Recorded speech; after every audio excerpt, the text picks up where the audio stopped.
জুলাই গণঅভ্যুত্থানের দ্বিতীয় বর্ষপূর্তি উপলক্ষে বরিশাল বিশ্ববিদ্যালয়ে মিছিল বের করে ছাত্র শিবির। মিছিলটি ক্যাম্পাস ঘুরে বরিশাল পটুয়াখালী মহাসড়কে উঠলে ছাত্রদলের নেতাকর্মীদের সঙ্গে বাকবিতণ্ডা থেকে ধাওয়া পাল্টা ধাওয়া হয়। এক পর্যায়ে সংঘর্ষে জড়ায় তারা। আহত হন অন্তত 10 জন। এতে মহাসড়কে যান চলাচল বন্ধ হয়ে যায়। আহতদের উদ্ধার করে শেরেবাংলা মেডিকেলে ভর্তি করা হয়েছে।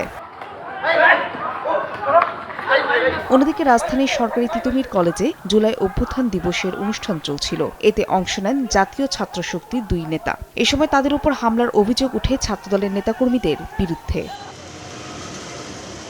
এছাড়া জগন্নাথ বিশ্ববিদ্যালয়ে ছাত্রদল ছাত্র শিবির সংঘর্ষের ঘটনায় ক্যাম্পাসে নিরাপত্তা জোরদার করা হয়েছে। মঙ্গলবার দিনভর উত্তেজনার পর রাতে জরুরি বৈঠক শেষে ক্যাম্পাসে কড়া নিরাপত্তার ঘোষণা সহ 3 সিদ্ধান্ত জানায় বিশ্ববিদ্যালয় প্রশাসন। সাধারণ শিক্ষার্থীরা জানান, অভ্যুত্থান পরবর্তী ক্যাম্পাসে শান্তিপূর্ণ ও লেখাপড়ার পরিবেশ চান তারা। সাধারণ স্টুডেন্টের জন্য এটা একটা পড়ালেখার জন্য এটা খুব একটা ভালো দিক না আর কি।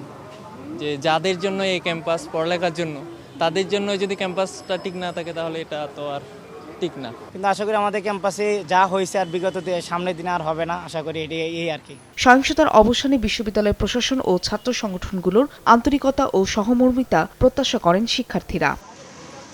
ফাহরিয়া ফারজানা, সময় সংবাদ।